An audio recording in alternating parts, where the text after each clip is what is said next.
8 de la mañana con 8 minutos y vamos a hablar del debate en torno al presupuesto 2024, pero en particular respecto de cómo se está viendo este debate hacia las regiones, acerca del presupuesto para las regiones y sobre todo tomando en cuenta lo que ha ocurrido este año, las diferentes investigaciones en torno a traspasos de fondos públicos desde los gobiernos regionales a una serie de entidades privadas y que han causado más de alguna polémica. Está con nosotros a esta hora de la mañana el gobernador regional de Tarapacá, José Miguel Carvajal, a quien le damos la bienvenida. Gobernador, ¿cómo le va? Muy buenos días, gracias por estar junto a nosotros. Hola, muchas gracias a ustedes por la invitación y muy buenos días de aquí desde el norte de nuestro país. Sí, no, gracias a usted por atendernos a esta hora de la mañana y preguntarle en primer lugar respecto de cómo ha visto lo que ha sido hasta ahora el debate en torno al presupuesto, tanto la propuesta presentada por el Ejecutivo como el debate que se ha dado al interior del Congreso. Bueno, yo creo que es algo que se ha ido reflejando entre distintos gobernadores y gobernadoras a lo largo del país y que siento que hay una voz unánime respecto a la... Yo diría que las restricciones y que genera en consecuencia de ello un decepcionante avance a lo que nosotros veníamos trabajando con el Ejecutivo respecto al fortalecimiento de las regiones. Yo creo que seguramente la comunidad no logrará entender muy bien el por qué muchos de nosotros alzamos la voz, pero quiero colocar un escenario muy sencillo para entender los recursos que se emplean en una región. Voy a colocar a mi región, la región de Tarapacá, y que prácticamente bordean el 10% de los recursos invertidos en la región. Por lo tanto, cuando uno mira y dice, bueno, aquí hay situaciones que corregir, hay restricciones, hay prohibiciones que implementar, me pregunto el por qué se pone el foco en el 10% de los recursos que se ejecutan, por ejemplo, en este caso en una región como Tarapacá, y no se pone el foco en el 90% de los recursos, que es donde también van existiendo muchas veces casos que están alejados de la legalidad, por cierto, y francamente en situaciones de corrupción. En nuestro caso en particular, nosotros que no hemos tenido ninguna vinculación en ningún caso en mi gestión respecto a transferencias a instituciones privadas, nos vemos un poco justamente en esto lamentados de poder nosotros continuar con estas restricciones y ver cómo permanentemente se van generando menos flexibilidades para la gestión de una institución y sin embargo al parecer hay otras instituciones, otros lugares donde también se generan inversiones públicas donde no se ponen tanto acento. Me parece que esto creo que es algo que nos decepciona un poco porque veníamos trabajando muy bien con una agenda de descentralización que si bien no se había cumplido del todo, todavía está la figura del delegado presidencial, poco se escucha de él, pero sí habían existido algunos avances de algunas competencias, particularmente en mi caso aquí en la región donde nosotros veníamos entusiasmados avanzando en competencias, pero desde el punto de vista presupuestario me parece que en 2024 no hay buenas noticias respecto al avance de algunas inversiones, particularmente en el servicio donde nosotros impulsamos, que son los gobiernos regionales, y que entiendo que estas restricciones, esta preocupación surge a través de un par de instituciones que defraudan al Estado a través de algunas maniobras, pero la verdad que lo que no entiendo es la forma de proceder y la forma de reaccionar frente a los gobiernos regionales cuando esto incluso estalla en un ministerio de vivienda y no necesariamente en un gobierno regional. Y creo que, bueno, ahí hay algo que me parece que la agenda de descentralización no debió el gobierno haber retrocedido, ni haber paralizado, ni haber restringido sobremanera a las instituciones de los gobiernos regionales, porque no está ahí la ejecución de los recursos públicos del país. Gobernador, bueno, usted dice no es ahí donde nació, pero el problema es que más allá de donde nació, sí existen en varias gobernaciones problemas con los traspasos de fondos a instituciones privadas, ¿no es cierto?, que hicieron mal uso y hubo convenios que efectivamente no se ajustan a la reglamentación, porque no es un hecho aislado, existen regiones, en su caso dice usted, claro, efectivamente no hay ninguna, pero ¿cómo lo hacen para que en una discusión presupuestaria se haga excepciones con aquellas regiones que no tuvieron problemas o que no han tenido problemas y efectivamente se pongan restricciones a aquellas que sí lo han tenido porque las hay? Sí, es que yo quiero compartir con ustedes que en esto no se trata de minimizar la acción independiente de que no se esté ajustando de la misma manera, de las mismas restricciones en otras instituciones, que también han generado alguna situación similar, y que solamente se esté poniendo el foco en los gobiernos regionales. No quiero Se refiere, perdón, gobernador, ¿se refiere, por ejemplo, a los municipios?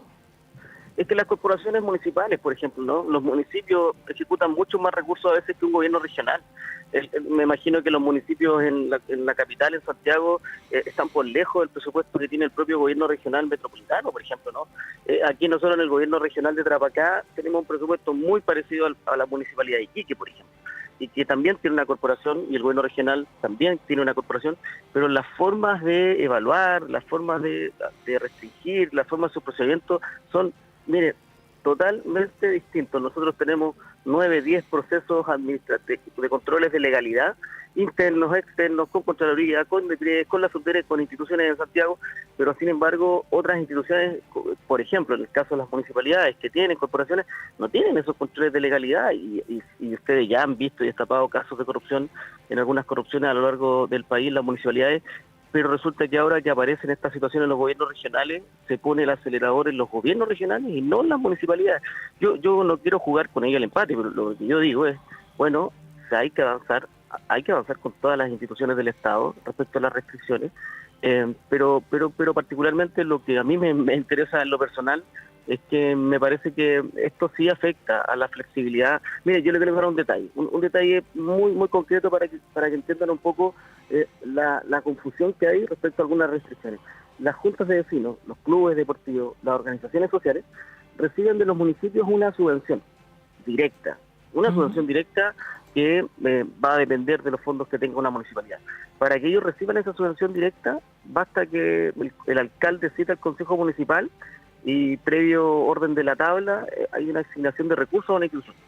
En el caso de los gobiernos regionales, para nosotros tenemos que crear ciertos concursos donde los fondos son aplicados con bases que van a la Contraloría, bases que van a Santiago, para que nosotros podamos entregar vía concursable fondos a estas mismas instituciones. ¿Qué es lo que va a pasar el próximo año? Se eliminan estos recursos para las instituciones de los clubes deportivos, clubes de adulto mayor, centros culturales, de la vía concursable que tenían los gobiernos regionales. Se eliminan directamente. Y ahí uno empieza a recibir las llamadas de los dirigentes y empieza, oiga, pero ¿cómo se van a eliminar estos fondos concursables? Vienen hace más de 10 años utilizándose, permiten que todas las organizaciones realicen sus actividades durante todo el año. Estamos hablando de un porcentaje muy menor porque además está limitado. Además, dentro del propio gobierno regional hay un 8% que está ajustado a ese porcentaje. Entonces uno se pregunta, ¿qué responsabilidad pueden tener estas organizaciones menores que participan de manera concursable, que además lo hacen con bases que son trabajadas todo el año? Yo les cuento que nosotros partimos en febrero y estamos todavía esperando asignar. ¿Por qué? Porque los procesos de controles de legalidad en nuestra institución son tan largos y tan grandes, desde los consejeros regionales que trabajan, desde instituciones externas como Contraloría que revisan, desde instituciones de Santiago. Hay tanto procedimiento y es tan lento que se demora prácticamente un año en asignar unos fondos a estas instituciones de 1 o 2 millones de pesos. Pero resulta que no entendió nada mejor el legislador, no entendió nada mejor el Ejecutivo que desde Santiago decir, ¿saben qué? Vamos a eliminar los fondos de asignación y de concurso que realizan los gobiernos regionales. Yo quedo sorprendido. Y quedo sorprendido porque no entiendo el por qué, por ejemplo, ¿no? Es un ejemplo concreto que pongo, y sin embargo los municipios van a poder seguir autoconvocándose, levantando subvenciones sin proceso concursable. Me parece raro, ¿no? Raro, y esto también lo tienen otras instituciones. Yo creo que se reaccionó en el caso de los gobiernos regionales, entendiendo que el poder aumentar la restricción o los controles de respecto a los casos de corrupción, sin duda es algo que aceptamos absolutamente, me parece muy correcto. Yo personalmente implemento muchos esos controles para no verme perjudicado nunca, espero en ningún caso dentro de mi administración. Pero me parece que desde la ley de presupuesto lo que observamos es un poco distinto a lo que debiese ser solo un mayor control de uso de los recursos públicos. Ujú. Gobernador, ¿y cómo compatibilizar estas dos necesidades, ¿no? Por un lado, hacer más efectivo el control y la transparencia respecto del uso de los recursos públicos con que no se perjudique la flexibilidad de los gobiernos regionales o que aumente la burocracia? Bueno, yo creo que lo primero es poniendo una condición que yo creo que en nuestro país debe existir. Los delincuentes deben ser perseguidos y deben pagar con cárcel cada uno de los casos de corrupción, y no solamente porque se detone en un gobierno regional o una municipalidad, se detone en la sociedad, ¿no? Yo creo que es una primera situación que debemos ser tajantes. Aquí no se trata de ocultar algo que debe existir, pero no afectemos el comportamiento, el funcionamiento institucional porque haya un delincuente dentro de una institución. Me parece que en lo que ha pasado con Carabineros, en lo que ha pasado en algunas corporaciones municipales, lo que pasa ahora mismo en el Ministerio de Vivienda y Urbanismo o en un gobierno regional, etcétera, ¿no? Me parece que eso no debiese dañar el funcionamiento de una institución. Si logramos separar eso, yo creo que podemos avanzar perfectamente, en que generemos ciertas condiciones donde hoy día tengamos un mayor estándar de probidad. Nosotros hemos ido implementando aceleradamente en los últimos 2 años que yo estoy en gobierno regional distintos mecanismos, desde protocolos, desde una mayor cantidad de funcionarios, desde un mayor control. Hoy día nosotros yo de verdad que les diría, si hubiese un detalle, ¿no?, de mirar lo que el comportamiento, el cambio de los gobiernos regionales, se sorprenderían. Y se sacarían un poco quizás esta mala imagen que apareció como que existiese libre albedrío de dónde asignar las platas. Efectivamente hay casos de corrupción, no voy a negarlo en ninguna institución del país, pero hay que despejar. Yo creo que aquí los delincuentes tienen otra condición, se van a meter en cualquier institución y van a ser capaces de defraudar al Estado vía cualquier trampa que encuentren. Pero me parece que el detener el funcionamiento institucional solo perjudica a otro tipo de vecinos, a otro tipo de ciudadanía que hoy día necesita que reaccionen las instituciones a tiempo. Si cometemos el error de entorpecer el trabajo de las instituciones, pensando que están presentes en cualquier situación estas personas, yo creo que vamos a estar cometiendo un doble error. Vamos a estar buscando mal, pero además lo vamos a permitir de que las instituciones ejerzan una tarea que en Chile están atrasadísimas, que es entregar mejor calidad de vida a las familias de toda la región. Gobernador, usted mencionó recién que ustedes habían implementado una serie de protocolos, de controles, ¿no es cierto?, de distintos funcionarios.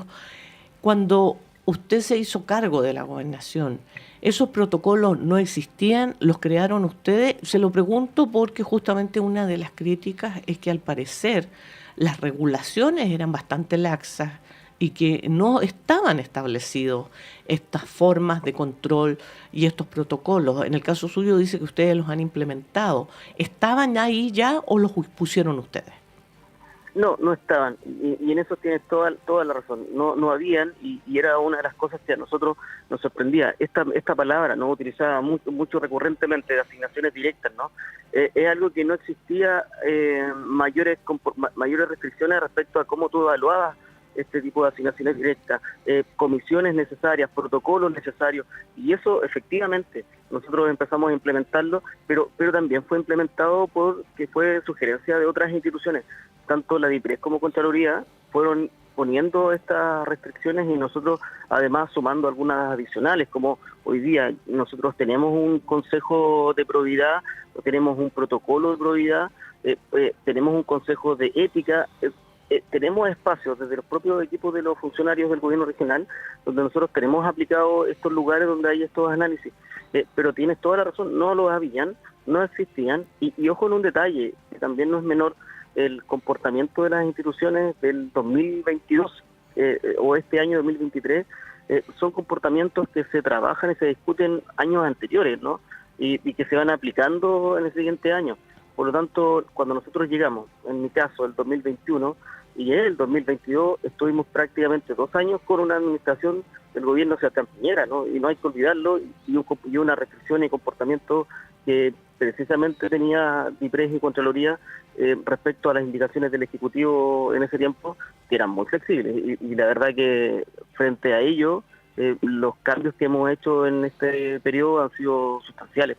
Por lo tanto, yo diría que sí, es necesario, pero mi mensaje principal es siendo cuidadosos, del comportamiento que merece una institución frente a la ciudadanía, que es hacer la pega. Si no, estamos gastando plata de más en las instituciones con la cantidad de funcionarios que se pagan sueldo y la autoridad que está contratada. Estamos conversando con el gobernador regional de Tarapacá, José Miguel Carvajal, a propósito del proyecto de ley presupuesto 2024, incluido respecto de los gobiernos regionales. Gobernador, usted va a ir esta semana al Congreso Nacional a exponer ahí ante la Comisión de Hacienda del Senado. ¿Cuáles son sus expectativas respecto de esa presentación y qué recibimiento espera tener ahí en el Congreso?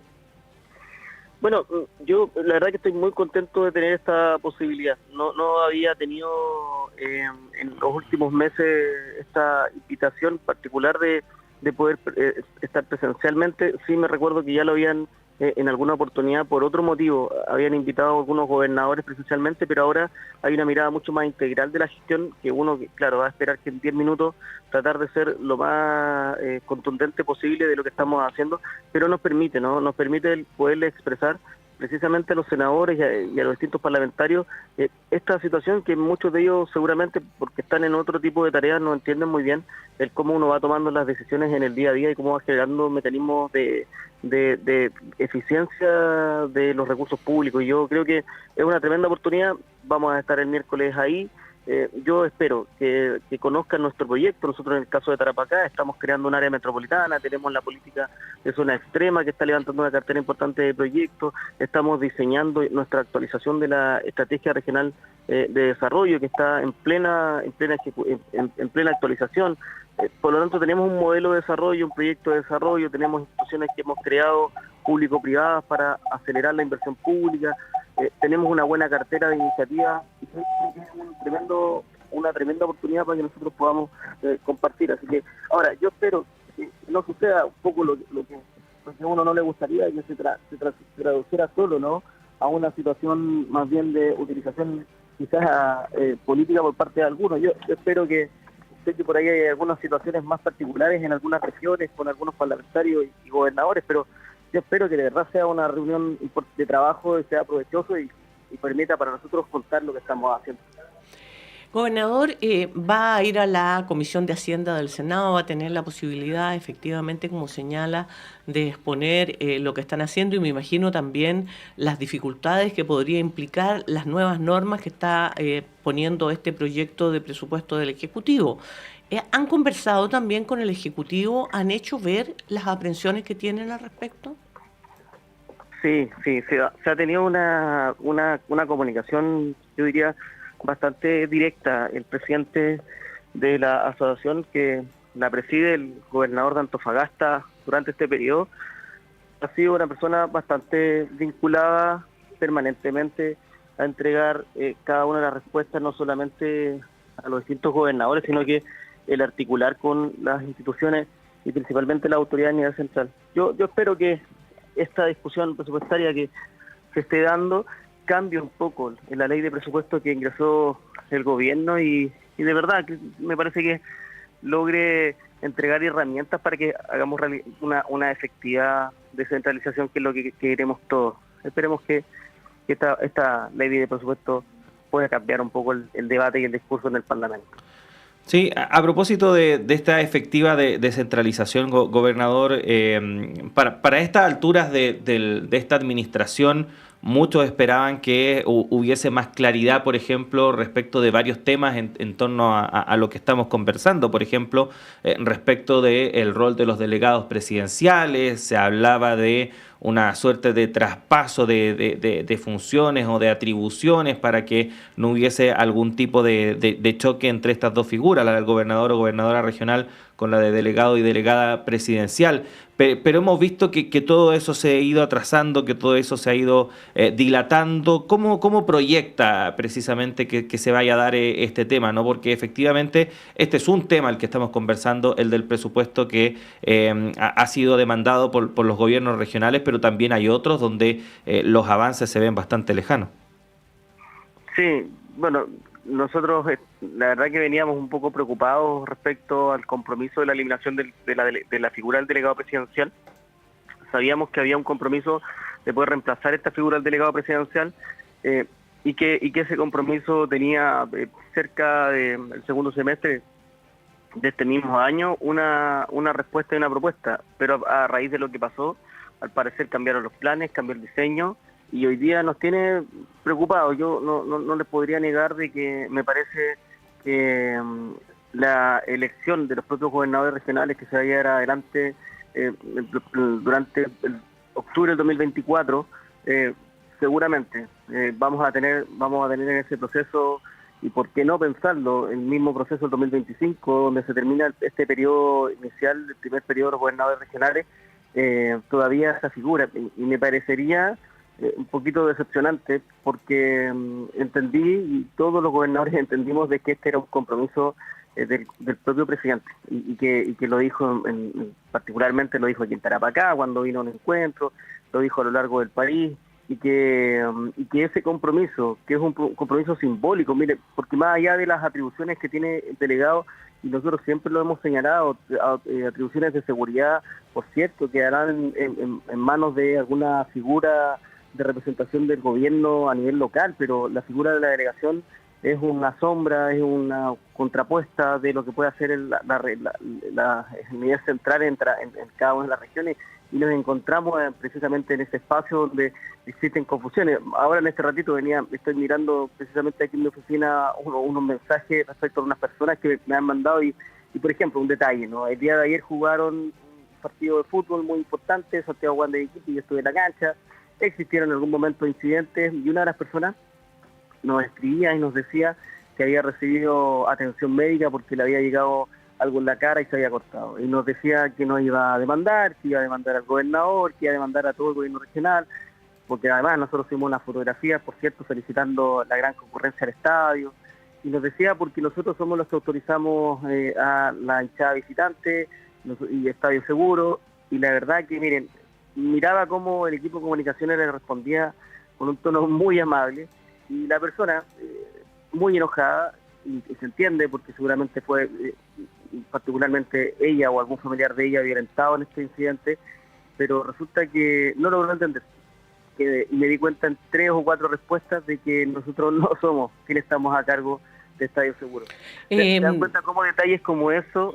Hoy día estamos hablando 2023, vamos a terminar el 2023, ya debiésemos avanzar, ya ir cerrando el primer proceso, pero 3 años, y todavía la comunidad logra diferenciar. Pero ese es un tema comunicacional, porque usted mismo acaba de decir que, por ejemplo, el tema seguridad tendría que seguir en manos de una representación del Ejecutivo, que finalmente es el Ministerio del Interior el responsable de la seguridad en el país.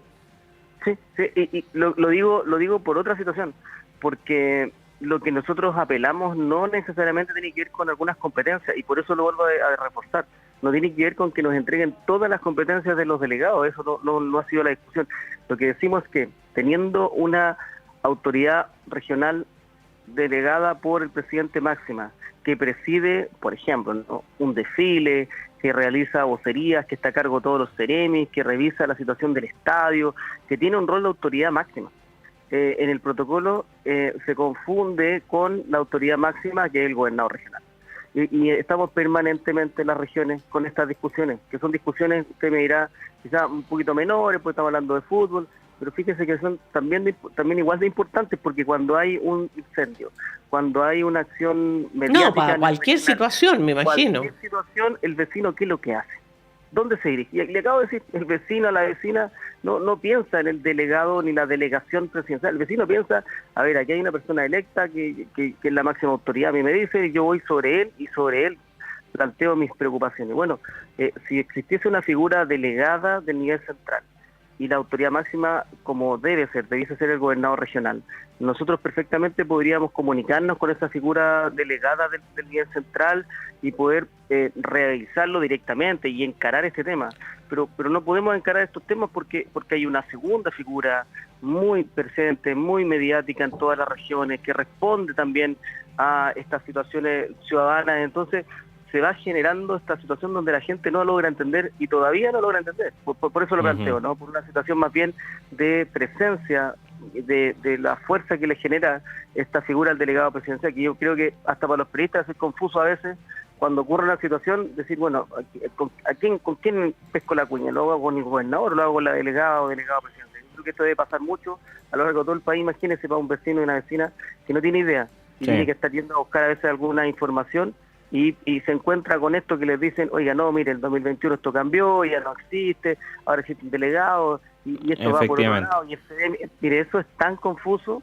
Y pucha que ha complicado el trabajo y la labor también que necesitamos nosotros los gobiernos regionales, por lo menos en el caso de los gobernadores. Sí, gobernador, queremos agradecerle que haya estado conversando con nosotros, se nos pasó un poco el tiempo, pero esperamos tenerlo en una próxima ocasión. Que esté bien. Muchas gracias a usted y que tengan también una linda semana y una linda semana de Juegos Panamericanos y Panamericanos que nos va a envolver a todo el país. Efectivamente, un abrazo. Muchas gracias, que tenga buen día. Salud. Ahí está entonces el gobernador de la región de Tarapacá, José